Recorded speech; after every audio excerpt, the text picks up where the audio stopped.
Femme vertueuse, femme de valeur, nous recevons donc ce matin avec toujours beaucoup de joie et surtout beaucoup de curiosité une nouvelle femme, Anna Saint-Élie. Anna, bonjour. Bonjour. Bienvenue. Merci. Alors j'ai envie de dire, qui était la petite Anna? D'où vient-elle? Si elle nous parlait un peu de sa fratrie, de sa famille. D'accord, mais bonjour aux auditeurs et spectateurs. Je suis née à Trinidad, donc à San Fernando, qui est la deuxième plus grande ville donc, du pays. Née dans une fratrie de 5 enfants, dont je suis la 4e.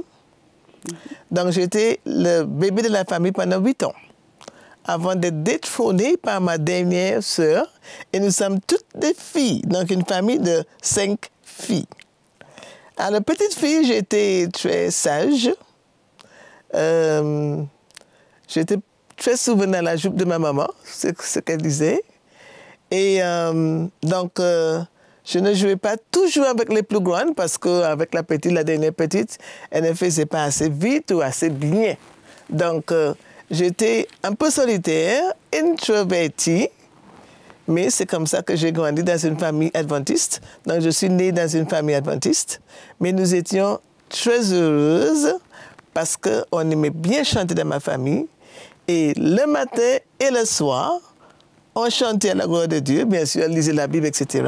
Mais on prenait le plaisir de faire le culte. Et le vendredi soir, c'était le couronnement parce qu'on avait d'autres familles qui venaient avec nous. Et on chantait au moins une demi-heure, parfois 1 heure, on chantait. Et on lisait beaucoup les livres de Madame White. Ouais. Donc j'ai grandi avec les livres de Madame White. Donc la louange donc, était donc manifestée au sein de la famille. Mais Anna, dis-moi, quelles valeurs ont été prédominantes au sein de ta famille? Mais chez moi, il fallait être respectueux. Donc, mon papa était assez rigide et il fallait être obéissant.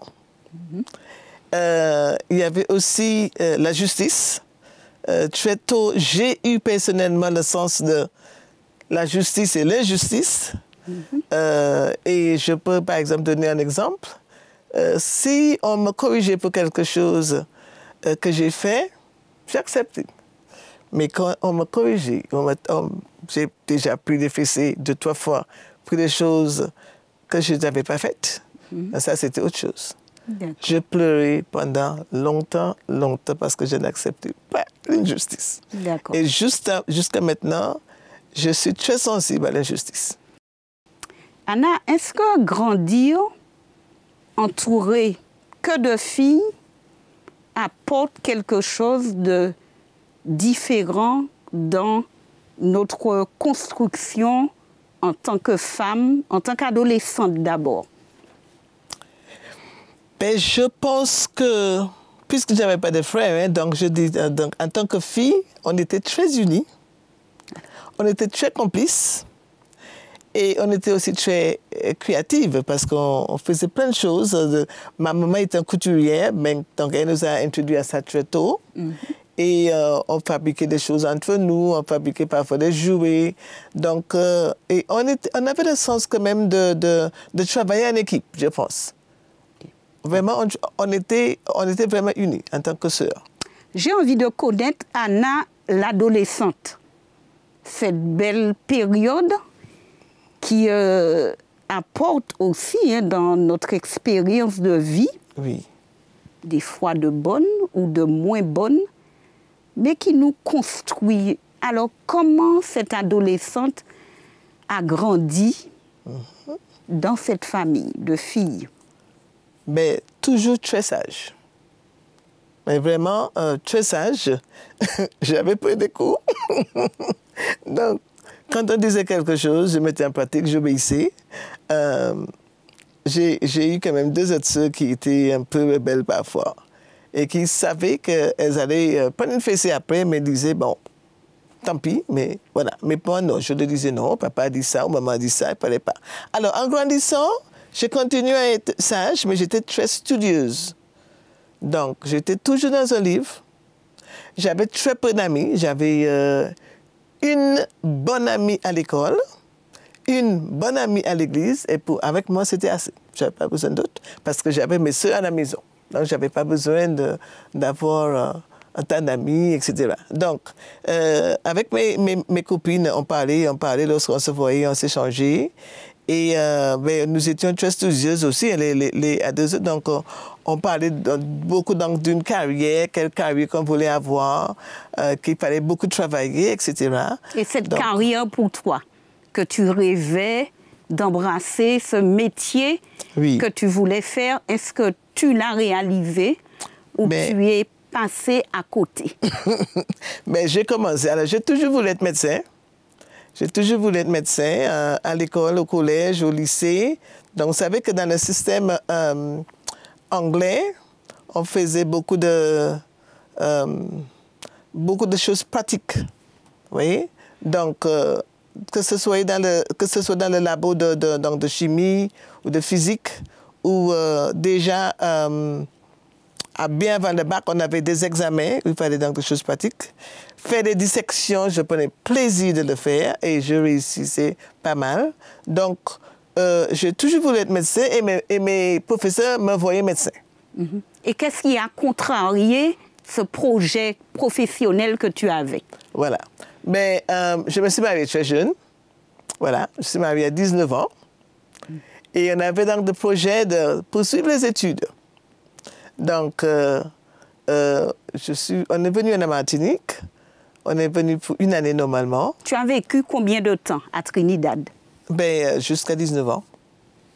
Jusqu'à 19 ans. Je faisais donc des séjours aux États-Unis parce que j'avais donc déjà ma soeur aux États-Unis. La famille faisait des plans pour émigrer aux États-Unis. Parle-moi un peu de cette rencontre avec cet amoureux qui t'a arraché de Trinidad pour t'amener à la Martinique, sans entrer dans trop de détails. Voilà. Donc, nous nous sommes rencontrés pendant une période d'évangélisation. Alors, Luther visitait donc les foyers et venait à l'église pour prêcher parce qu'il était habitué à travailler avec l'évangéliste de la Fédération et de l'Union. Et donc, il devait faire une grande campagne d'évangélisation. Donc, il y avait les jeunes du collège adventiste qui venaient pour préparer le chemin, le terrain, pardon. Alors, un samedi après-midi, donc, nous les jeunes, on nous a invités de venir pour la préparation. Donc, nous étions tous là. Et l'évangéliste a décidé donc, qu'on allait mettre des personnes expérimentées avec les personnes qui n'étaient pas. Donc, nous les jeunes. Donc, il a décidé, bon, nous allons faire comme ça. Et Luther, il était déjà passé près de la maison 2-3 fois. Hein, donc, on avait démontré, boire un petit quelque chose, etc. Et donc, il s'est levé, il a regardé toutes les jeunes filles qui étaient là. Il a dit, je veux sortir avec toi. Je veux que nous puissions préparer des chemins ensemble. Et qu'est-ce qui a fait que tu as dit oui? Est-ce que tu étais surprise? Ah non, je n'étais pas trop contente au départ quand il a dit ça parce que j'étais embarrassée. N'oublie pas, j'étais 17-18 ans, hein, donc j'étais embarrassée. Surtout que, bon, les garçons, je n'étais pas encore sur ça. Pour moi, c'était les études. Donc, je me suis demandé, mais pourquoi c'est moi qui l'a choisi, tandis que ma soeur était là. Ma soeur était bien plus extravertie que moi. Elle connaît tout le monde. D'ailleurs, c'est elle qui l'avait passé la première fois dans la rue et puis dit, hey, Pasteur Luther, il a dit, oh, c'est vous, vous habitez là. Il est venu, donc de temps en temps, quand il passait, il venait.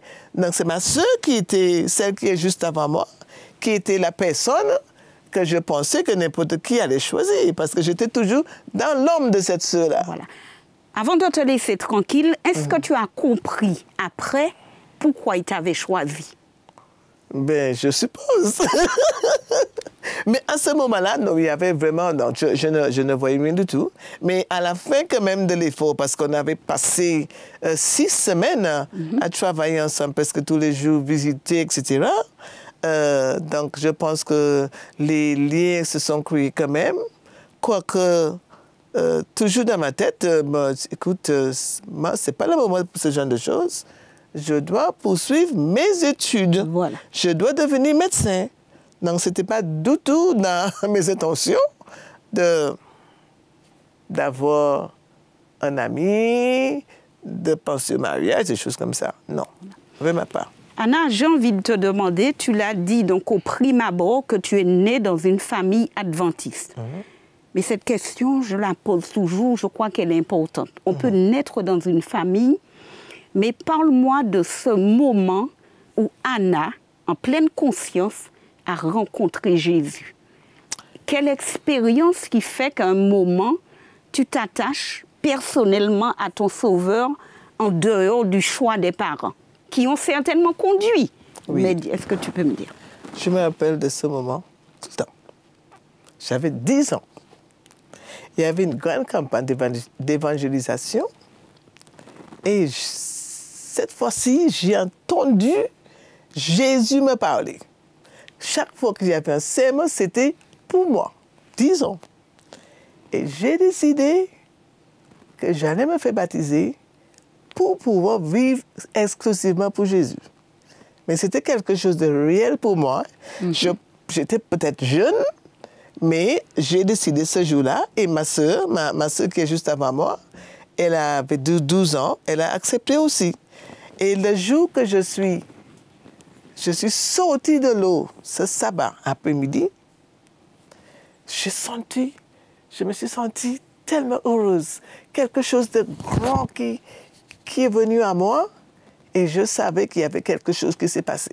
Je ne peux pas dire quoi, mais j'ai cru et je comprends et je crois que j'ai reçu le Saint-Esprit ce jour-là. Voilà. Donc tu as été conforté, oui. certainement dans un choix qu'avaient fait tes parents, oui. Mais tu as reçu la conviction que Jésus t'appelait et que, comme tu dis, le Saint-Esprit était présent. Oui, c'était mon choix. Voilà. Personne m'a influencé, voilà. M'a influencé, c'était mon choix. Et je n'ai jamais fait marche arrière depuis ça. Et aujourd'hui, tu en parles avec une pleine conviction. Pleine conviction. Voilà. Femme vertueuse, femme de valeur, expérience passionnante. Et je vous propose de retrouver Anna dans quelques minutes.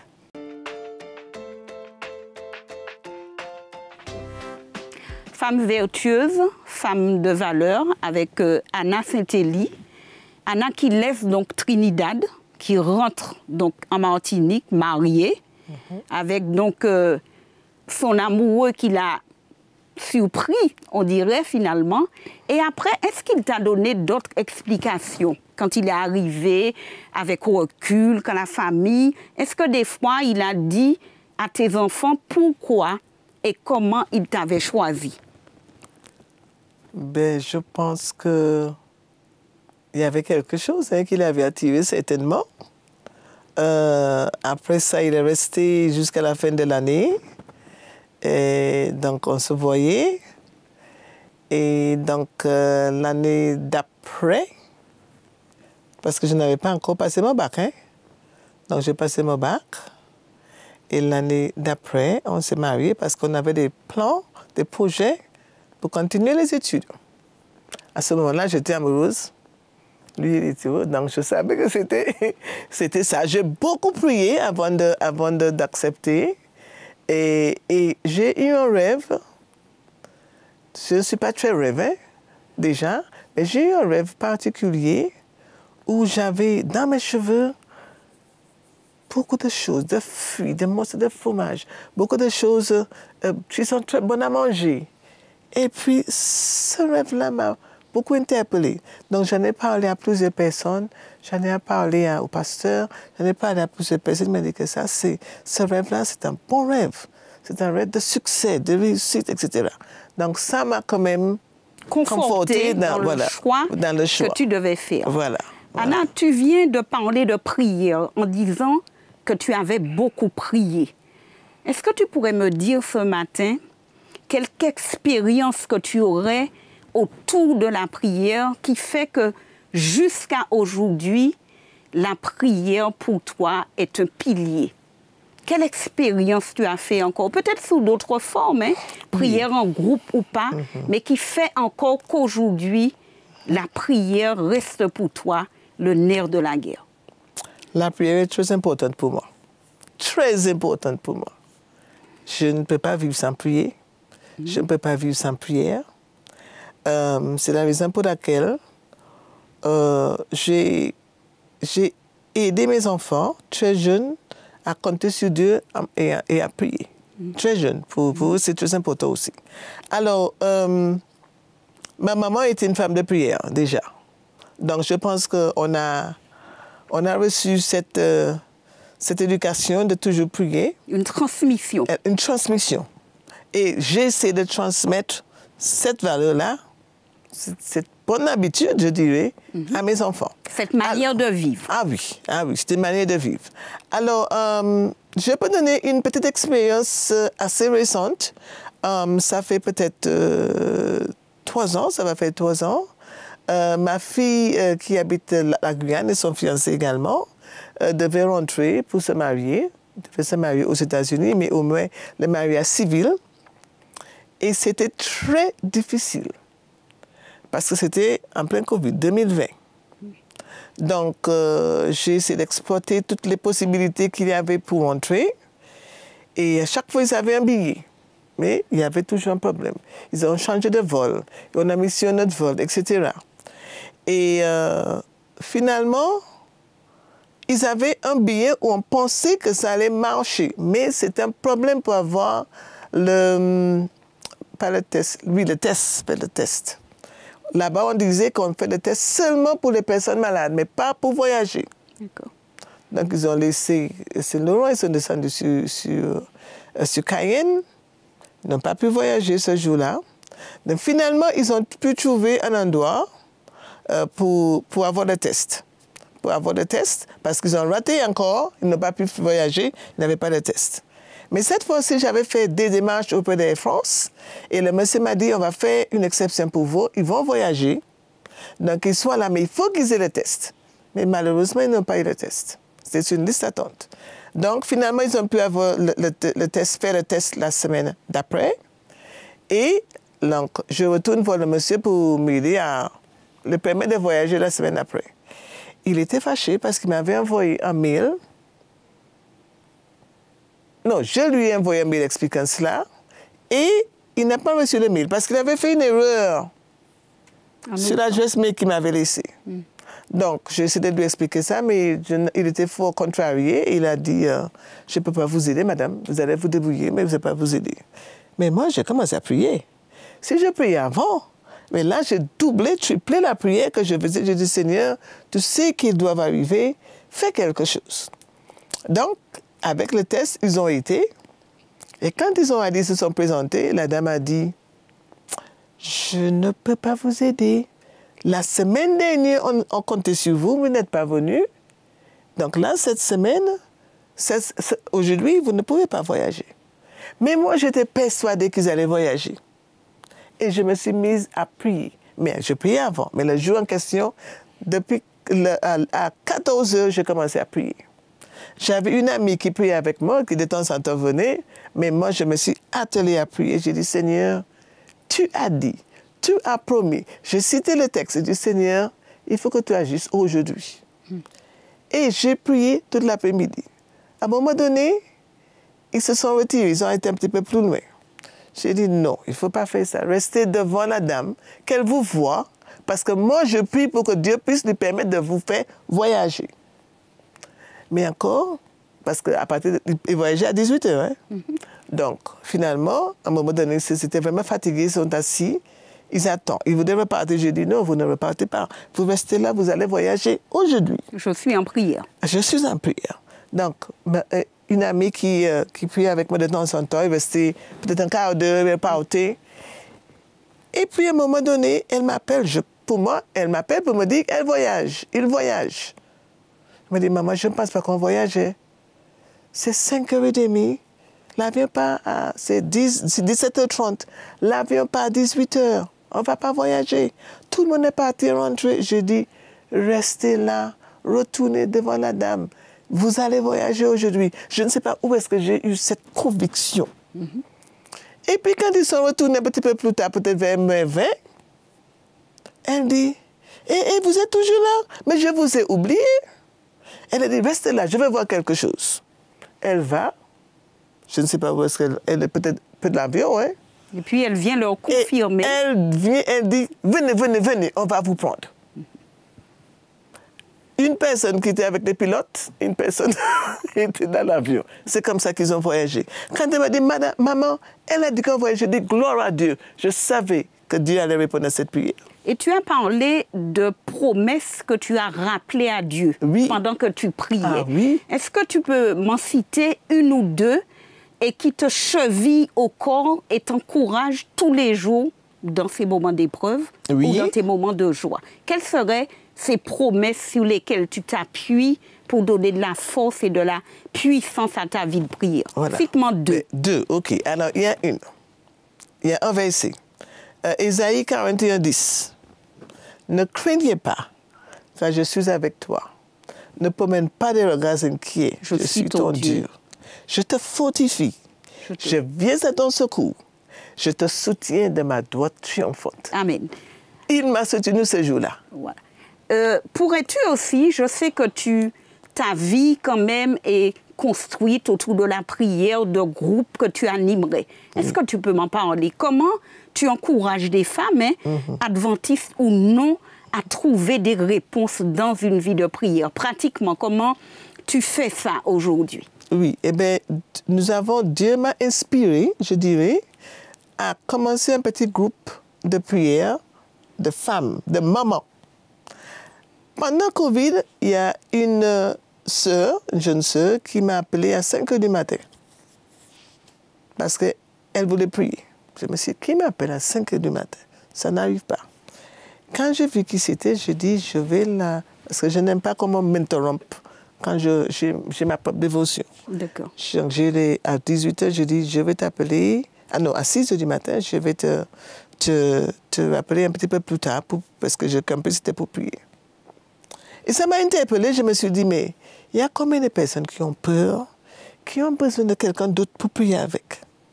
Donc je l'ai rappelé, et depuis ça, on priait presque tous les jours. Elle me fortifiait en priant avec elle, et vice-versa. Et après un moment, donc ça lorsque c'est terminé, et puis on n'avait pas autant peur, et je me suis dit que ce serait une bonne chose de faire ça avec d'autres personnes. Donc j'ai parlé avec un petit groupe d'amis. On a déjà travaillé avant dans le domaine du ministère de la Femme. Et ils étaient tous d'accord pour commencer. Je n'ai pas allé à Léa. Et Léa a dit que c'était une très bonne idée. Et c'est comme ça qu'on a dit, on va inviter nos amis, adventistes ou non, pour faire partie. Et aujourd'hui, tu es un groupe constitué. Oui. Et vous vous encouragez, vous vous soutenez. On se voit souvent. Tu vois la main de Dieu dans vos vies. Voilà. Très bien, c'est bien ça. Dieu nous a aidés, Dieu nous aide, nous nous encourageons mutuellement. Et je pense que je suis la première bénéficiaire de ce petit groupe de prière. J'ai pris davantage, j'encourage les autres. Quand j'encourage les autres, je m'encourage moi-même. C'est un petit peu égoïste peut-être. Mais en tout cas, ça m'a fait beaucoup de bien. Ça fait beaucoup de bien aux membres de ce petit groupe de prière. Anna, en tant que femme, comment tu vois ta sensibilité, comment tu la mets au service des autres? Est-ce que tu es consciente de porter quelque chose autrement? Ben, je pense que je porte quelque chose. Je ne veux pas être prétentieuse, mais je suis souvent interpellée par les stagiaires au travail, par les personnes qui viennent me parler de leurs problèmes. Et ça me donne l'occasion de témoigner. Pourquoi les gens viennent vers moi comme ça pour me présenter le problème? Il y a quelque chose que je dois faire ou je suis qui interpelle. Parfois, la première fois, la personne me voit. J'ai une stagiaire le premier jour du cours, et à la fin, la personne reste après et me parle de ses problèmes et qui pleure. Je dois fermer les portes et les fenêtres parce que je ne suis pas censée faire ça au travail, pour parler, pour encourager et tourner la personne vers Jésus. Et si la personne accepte, que je prie avec la personne. Voilà. Quelle définition courte tu donnerais de la foi? Une définition très courte. La foi pour toi serait quoi? La foi, c'est savoir que Dieu va faire ce qu'il a dit. Et de quoi qu'il arrive, de continuer à croire jusqu'à ce que la chose arrive. Voilà. Ce moment, on dirait, était très court, mais femme vertueuse, femme de valeur, a reçu aujourd'hui Anna Saint-Élie. Et nous te remercions. Je vous remercie de m'avoir invité.